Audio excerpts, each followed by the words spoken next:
Bien, magnífico.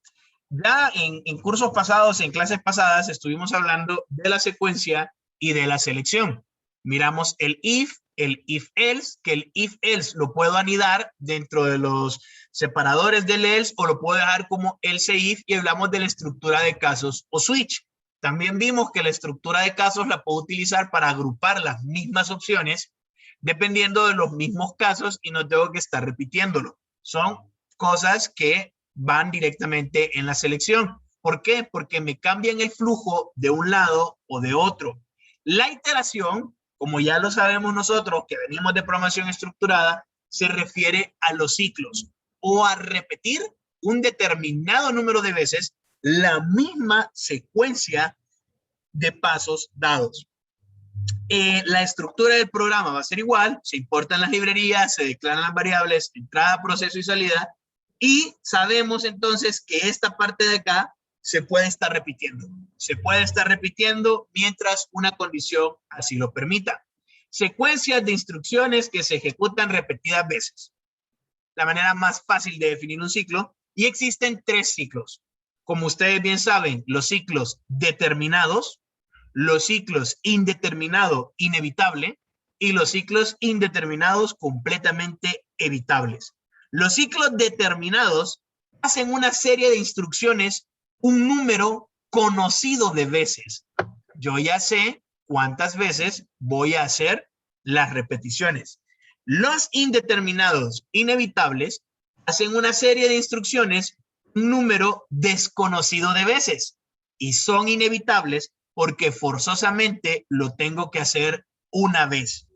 Y el ciclo indeterminado evitable es aquel que hace una serie de instrucciones, un número desconocido de veces, siempre y cuando se cumpla una condición para entrar al ciclo. Los inevitables son los do while, lo tengo que hacer por lo menos la primera vez y luego evalúo si lo sigo repitiendo, y los evitables son los ciclos while, los mientras. Mientras algo suceda, voy a empezar a repetir. Y el determinado es el ciclo for.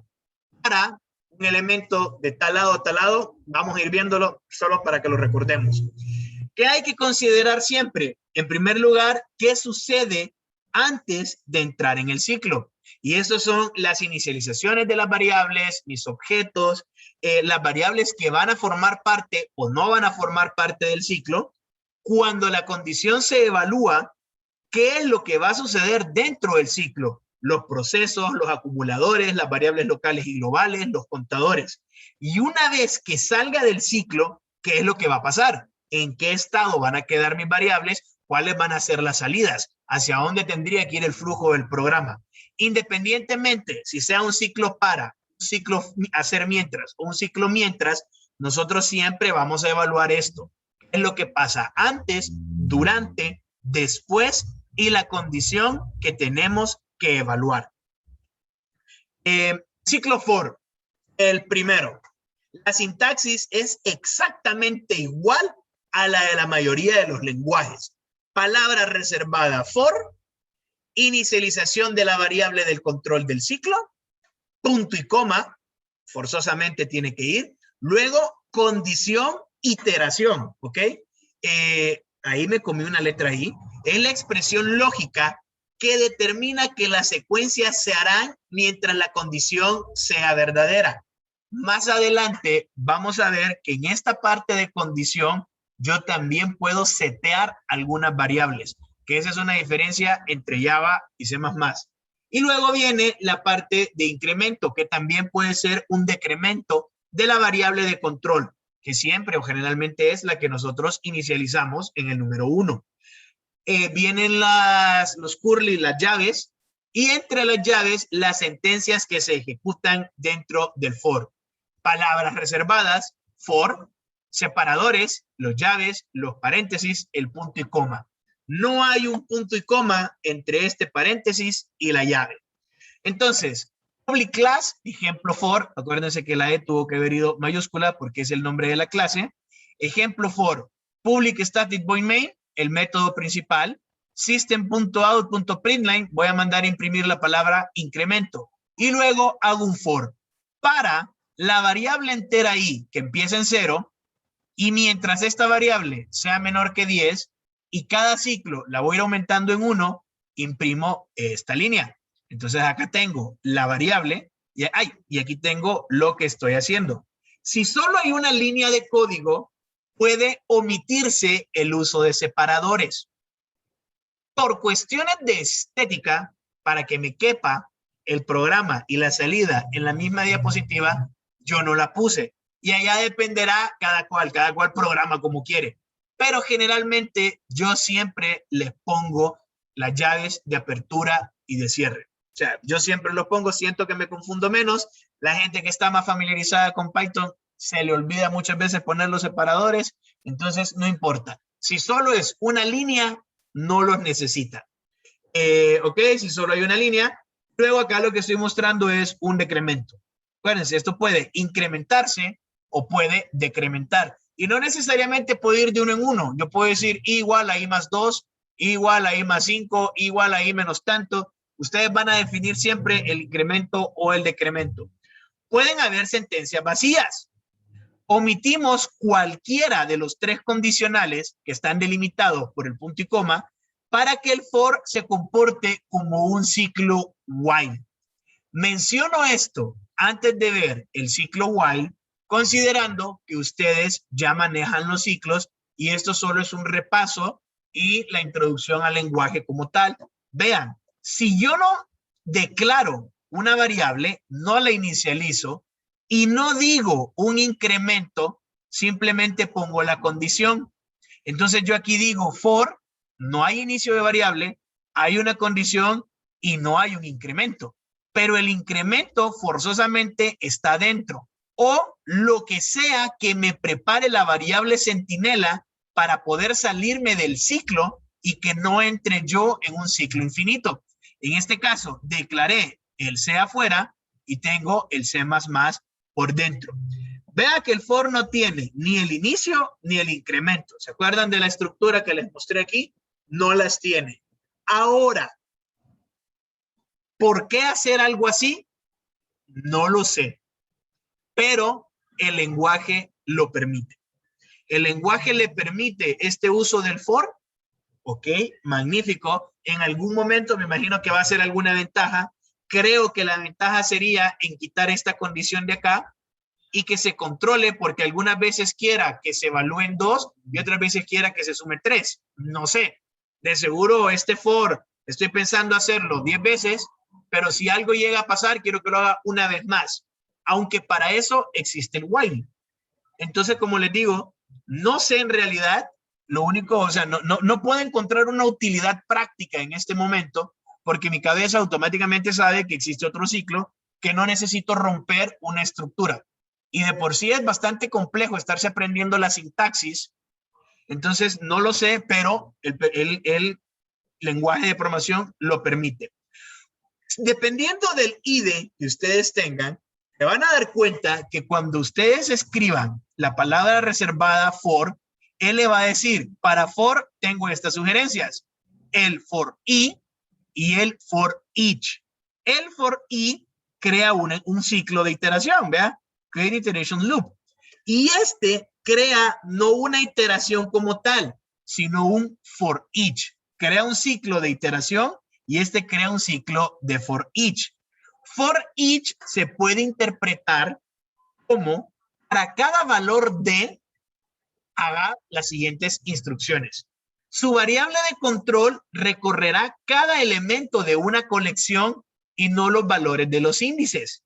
Para cada elemento de esa colección, haga el siguiente conjunto de instrucciones. Una colección debe ser un arreglo o un objeto de una clase que se implemente en interfaz iterable. ¿Qué demonios significa eso? Okay. Yo tengo los sets, que puede ser un tree set o un hash set, y tengo las listas, que pueden ser un array, un vector o una lista enlazada. Estos tipos de objetos se conocen como colecciones. Y la cuestión es que en Java yo los puedo iterar. O sea, puedo ir de uno en sus elementos. Cuando nosotros recorremos un arreglo, y no me quería meter a esto, pero es que es necesario, porque ya, no me quería meter porque no hemos visto arreglos ahorita, pero se supone que usted ya lo maneja. Cuando usted tiene un arreglo, usted tiene una serie de elementos, y usted lo que hace es que se va dirigiendo por el índice. El elemento en la posición 0, el elemento en la posición 1000, el elemento en la posición 231. Entonces, puede iterar, puede ir viendo el índice de uno en uno. Si no voy a usar un índice, puedo ir directamente de elemento en elemento. Que quizás por la parte de abajo haya un índice, eso no nos importa. Entonces, vean, en Java, el iterable tiene un iterador que me retorna los métodos hasNext, next y remove. Y el iterador hasNext, next y remove son los que yo utilizo para hacer el for each. Un iterador es un patrón de diseño que nos permite recorrer cualquier grupo de elementos sin necesidad de su posición, que es lo que pasa en los arreglos. Yo digo, el elemento en la posición 5, entonces tengo que darle el índice 5 para llegar a él. Acá no, acá yo solo digo el elemento que está después de tal. No me interesa el orden, no me interesa la posición, me interesa el elemento como tal. Es una parte conceptual, un poquito jaladita del pelo, pero vamos, que se entiende. Y se entiende más cuando nosotros estamos haciendo una integración con bases de datos. Porque yo digo, seleccióneme todos los clientes que me deben dinero. Y luego quiero ver la información de cada cliente. Yo no sé cuántos clientes hay. Entonces imagínense, si yo lo estuviera programando, tendría que hacer una selección de todos los clientes. Luego los tendría que contar. Y luego tendría que hacer un for desde 0 hasta esa cantidad de clientes y empezar a verlos uno por uno, sabiendo que los clientes los metí en un arreglo. O sea, es una cantidad de trabajo, no es que sea pesada, pero es considerable. En cambio, el for each, yo puedo tener un objeto iterable que sea los clientes que cumplieron esa criteria, hago el select a la base de datos, el select me vuelca en ese objeto donde estoy agarrando la información, todos los clientes. Entonces yo le digo, para cada uno de los elementos en ese objeto, muéstreme la información. No le tengo que decir ni cuántos son, ni que vaya de uno en uno, ni inicializar nada. Solo le digo, mientras hay algo ahí adentro, váyanmelo mostrando. Eso es lo que pasa acá. Vean, ejemplo for each. Siempre el nombre de las clases empieza con mayúscula. Me lo voy a seguir repitiendo porque fue un error mío y en vez de corregirlo y volver a hacer las diapositivas, ahí lo dejé. Public static void main, string arguments. Creo una lista. Ahorita solo sepamos que la lista se crea así. Cuando veamos arreglos, lo vamos a ver. Pero aquí estoy creando un arreglo del tipo string que tiene 1, 2, 3, 4 palabras. Esto es una lista. Entonces, vean, yo acá lo que estoy diciendo es for string, iterador, lista. ¿Ok? Vean, defino un iterador del tipo string a partir de este arreglo que se llama lista. Y luego, ese iterador lo utilizo acá.